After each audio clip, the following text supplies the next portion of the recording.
आतंकवादियों के खिलाफ कार्रवाई करते हुए सुरक्षा बलों ने 900 से ज्यादा लोगों को गिरफ्तार किया। ये लोग सीधे तौर पर आतंकवादी नहीं थे, बल्कि जैश ए मोहम्मद, अल बद्र और टीआरएफ जैसे आतंकी संगठनों के आतंकवादियों के छिपे हुए मददगार थे। इन मददगारों की मदद से आतंकवादियों ने हत्याओं और दहशत का नया पैटर्न तैयार कर लिया।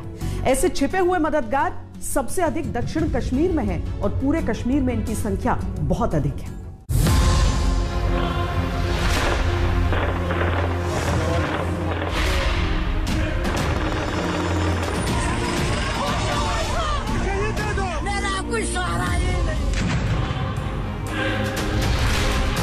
ये अतहर मुश्ताक है, जिसे इस साल की पहली तारीख को सुरक्षा बलों ने मार गिराया था।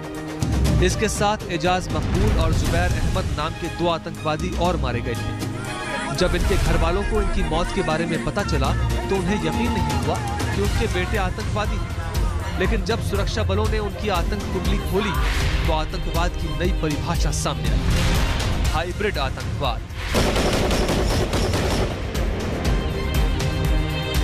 कौन है हाइब्रिड आतंकवादी?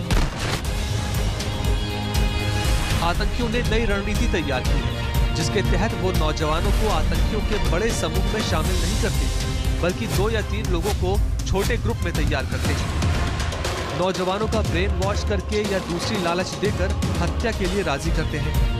हत्या के लिए पिस्तौल जैसा छोटा हथियार देते हैं जो आसानी से छुपाया जा सके, और हत्या के बाद वो हथियार वापस ले लेते हैं।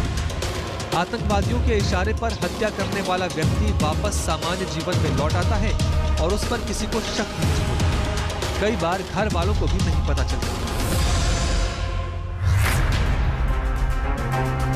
पिछले 30 सालों में आतंकियों की मौजूदगी की खुफिया जानकारियों के आधार पर सुरक्षा बलों ने कार्रवाई की और कई आतंकियों को मार गिराया। अक्सर आतंकवादी भी अपने पोस्टर्स सोशल मीडिया पर जारी करते थे और उनकी पहचान हो पाती थी। 2010 के बाद से ये चलन खूब चला था। 2016 में बुरहान वानी गैंग वाली तस्वीर इसका सबसे बड़ा उदाहरण है। आज काफी अर्से के बाद आप लोगों से मुलाकात की सआदत हासिल हो रही है और अल्लाह ताला का शुक्र है कि उसने हमें ये मौका फराहम किया। इंडियन आर्मी तो ऑलरेडी हमारी दुश्मन है, लेकिन पुलिस वाले हमारे अपने होकर भी हमें मजबूर करते हैं कि हम उन पर कार्रवाई करें। We have also got this information of videos getting generated and circulated by active militants on social media.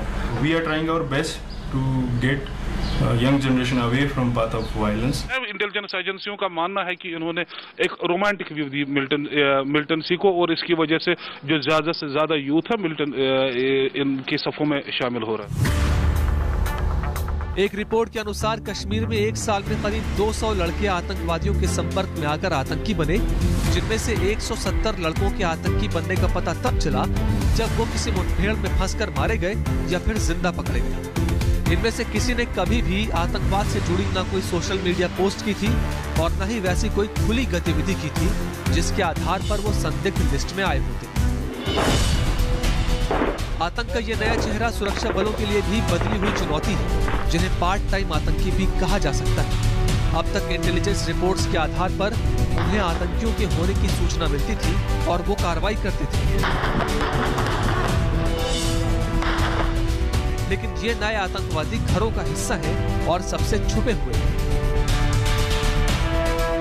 Pakistan की ये साजिश भी लेकिन अब बेपर्दा हो चुकी है और घाटी में आतंक का हर चेहरा ढूंढ कर बाहर निकाला जा रहा है। ऐसे लोगों की लिस्ट लंबी है जो रोज लंबी हो रही है। कश्मीर में आतंक की नई आहट ने पूरे देश में सुरक्षा बलों और जांच एजेंसियों को पहले से ज्यादा सतर्क कर दिया है और यह सतर्कता पाकिस्तान पर भारी पड़ रही है।